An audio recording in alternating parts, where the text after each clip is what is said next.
بسم اللہ الرحمن الرحیم۔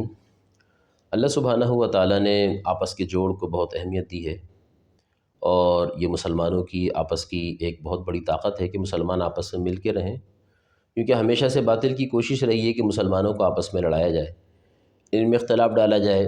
اسی وجہ سے مسلمانوں کو تقسیم کیا گیا، طوائف الملوکی مسلمانوں میں شروع کی گئی، چھوٹی چھوٹی مملکتیں بنا کے، خطے بنا کے مسلمانوں کو کہیں کا بادشاہ، کہیں کا وزیر، کہیں کا گورنر بنا کے آپس میں تقسیم کیا گیا۔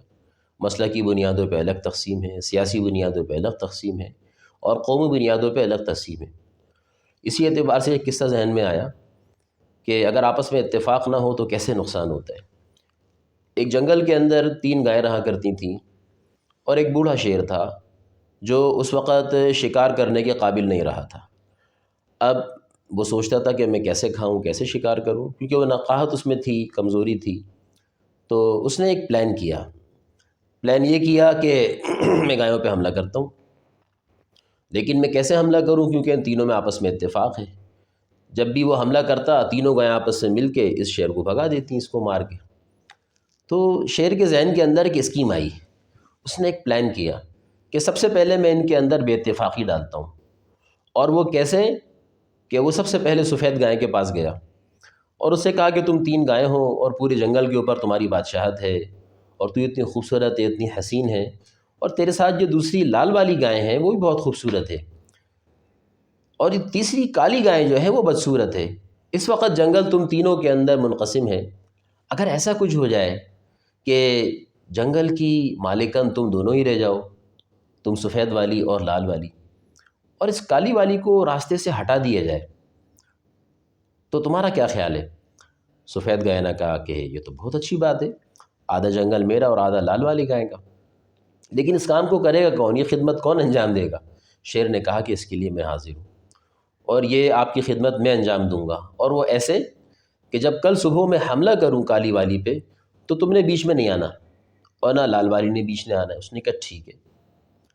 یہی پلان لے کے وہ لال والی گائے کے پاس بھی گیا، اور اس کو جا کے بھی اس نے یہی پٹی پڑھائی کہ جی آدھا جنگل تمہارا اور آدھا سفید والی کا، اور کالی والی کو بیچ سے ہٹا دیتے ہیں۔ اس نے کہا بہت اچھی بات ہے، آپ ہٹا دیں، یہ خدمت آپ انجام دے دیں ہماری۔ انہوں نے کہا بالکل میں دوں گا، اور وہ ایسے ہی کل صبح جب میں حملہ کروں تم نے بیچ میں نہیں آنا، ورنہ اس سے پہلے یہ تینوں سینگ مار کے اس کو بھگا دیا کرتی تھیں، اور تینوں خوشی سے رہ رہی تھیں۔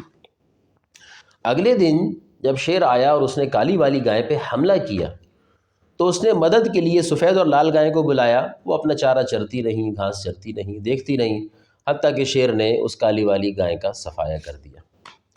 اس کا پیٹ بھر گیا، کچھ دن کے لیے اس کو سکون ہو گیا۔ جب دوبارہ اس کو بھوک لگی، بھوک نے ستایا، تو پھر اس کو لال والی گائے یاد آئی۔ اب اس مرتبہ سفید گائے کے پاس گیا، اور اس سے کہتا ہے کہ پہلے جنگل 3 حصوں میں منقسم تھا، اور ابھی بھی اچھا تو ہے، لیکن پھر بھی آدھا آدھا تمہارا ہے۔ اگر کچھ ایسا ہو جائے کہ پورا جنگل تمہارا ہی ہو جائے، جنگل میں تم ہی تم ہو، سفید ہی سفید گائیں ہوں، تو اس نے کہا یہ کیسے ہو سکتا ہے؟ اس نے کہا اس لال والی کو بھی راستے سے ہٹا دیا جائے۔ اس نے کہا وہ کیسے ہوگا؟ تو شیر نے کہا جیسے کالی والی کے ساتھ ہوا، یعنی میں کل لال والی پہ حملہ کروں گا، لیکن تمہیں بیچ میں نہیں آنا۔ اس نے کہا ٹھیک ہے، میں تیار ہوں۔ اس کے اندر جنگل اور وہاں کی چیزوں کا نشہ آ چکا تھا، لالچ آ چکی تھی، اور آپس کا اتحاد ٹوٹ چکا تھا۔ اگلے دن شیر نے آ کے لال والی گائے کے اوپر حملہ کیا، اور سفید گائیں اپنا چارہ چرتی رہی، لال بیچاری پکارتی رہی، اور چیختے چیختے جنگل کے اندر جو ہے لال والی گائے کا بھی صفایا کر دیا گیا۔ اب شیر واپس چلا گیا، اس کا پیٹ بھر چکا تھا۔ اب سفید گائے جنگل کے اندر اکیلی گھومتی تھی، بہت خوش ہوتی تھی، پورا جنگل مجھ اکیلی کا ہے۔ لیکن جب کچھ دن کے بعد دوبارہ شیر کو بھوک لگی، اور اس نے آ کے سفید والی گائے کے اوپر حملہ کرنا چاہا، تو اس نے کہا یہ کیا ہو رہا ہے؟ تم نے تو کہا تھا جنگل تمہارا ہے۔ اس نے کہا کون سا جنگل؟ جنگل کا بادشاہ تو میں ہوں، تمہیں نہیں پتہ شیر جنگل کا بادشاہ ہوا کرتا ہے؟ تم کس خوش فہمی کے اندر ہو؟ اس نے کہا نہیں، تم نے مجھ سے کہا تھا جنگل تمہارا ہے۔ اس نے کہا یہ بات میں نے پہلے دن بھی کہی تھی، اور تم نے جو ہے مشورہ دے دیا تھا کالی والی گائے کو کھانے کا، اور پھر لال والی گائے بھی تمہارے مشورے سے کھائی گئی، تو اب تمہارا نمبر ہے۔ جیسے ہی اس نے اس پہ حملہ کرنا چاہا، سفید گائے نے کہا کہ اچھا ایک اعلان مجھے جنگل کے اندر کرنے دو۔ اس نے کہا کر لو اعلان، اس کے بعد تو تمہارا اختتام ہے۔ تو سفید گائے نے جنگل کے اندر ایک اعلان کیا کہ اے جنگل کے جانوروں، ایک بات کان کھول کے سن لو کہ میں آج نہیں کھائی جا رہی، میرے کھانے کا فیصلہ تو اسی دن ہو گیا تھا جس دن میں نے کالی والی گائے کے کھانے کے اوپر رضامندی کا اظہار کیا تھا۔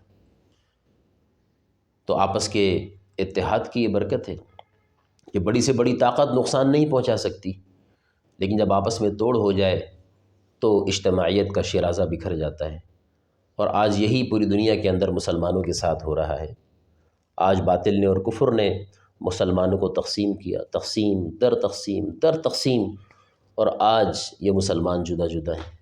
آج ایک کی تکلیف دوسرے کو محسوس نہیں ہوتی، کہیں مسلمان پریشان ہے تو دوسری جگہ مسلمان جو ہیں اپنی عیاشیوں کے اندر ہیں۔ اللہ سبحانہ و تعالی ہماری صفوں کے اندر اتحاد پیدا فرمائے۔ اس کے لیے ہمیں اپنی چھوٹی چھوٹی ناراضگیوں کو بھلانا ہوگا، اپنے اختلافات کو ہمیں حل کرنا ہوگا، اور جہاں تک گنجائش ہے اس حد تک ہم کو جو ہے پیچھے ہٹنا ہوگا، تو پھر مسلمانوں کا اتحاد قائم ہوگا، آپس کی یونٹی، آپس کا تعلق، آپس کی محبت۔ اللہ سبحانہ و تعالیٰ اس کے اوپر مسلمانوں کی اجتماعیت کی بنیاد دوبارہ سے کھڑی کر دیں گے، اور عالم اسلام کے اندر اسلام کا جھنڈا لہرائے گا۔ جیسے حضرت عمر رضی اللہ تعالیٰ عنہ کے زمانے میں 22 لاکھ مربع میل کے اوپر اسلام پھیلا، حضرت عثمان رضی اللہ عنہ کے زمانے خلافت کے اندر 44 لاکھ مربع میل کے اوپر اسلام پھیلا، اور سیدنا امیر معاویہ رضی اللہ تعالیٰ عنہ کے زمانے کے اندر 65 یا 64 لاکھ مربع میل کے اوپر اسلام پھیلا۔ بلکہ ایک انگریز مورخ لکھتا ہے کہ اگر عمر کو 10 سال مزید مل جاتے تو جس تیزی سے اسلام پھیل رہا تھا، دنیا کے اندر کفر کو سر چھپانے کی جگہ نہ ملتی، پوری دنیا کے اندر اسلام ہی اسلام ہوتا۔ اللہ سبحانہ و تعالی ہماری صفوں کے اندر اتحاد اور اتفاق پیدا فرمائے۔ وآخر دعوانا ان الحمد للہ رب العالمین۔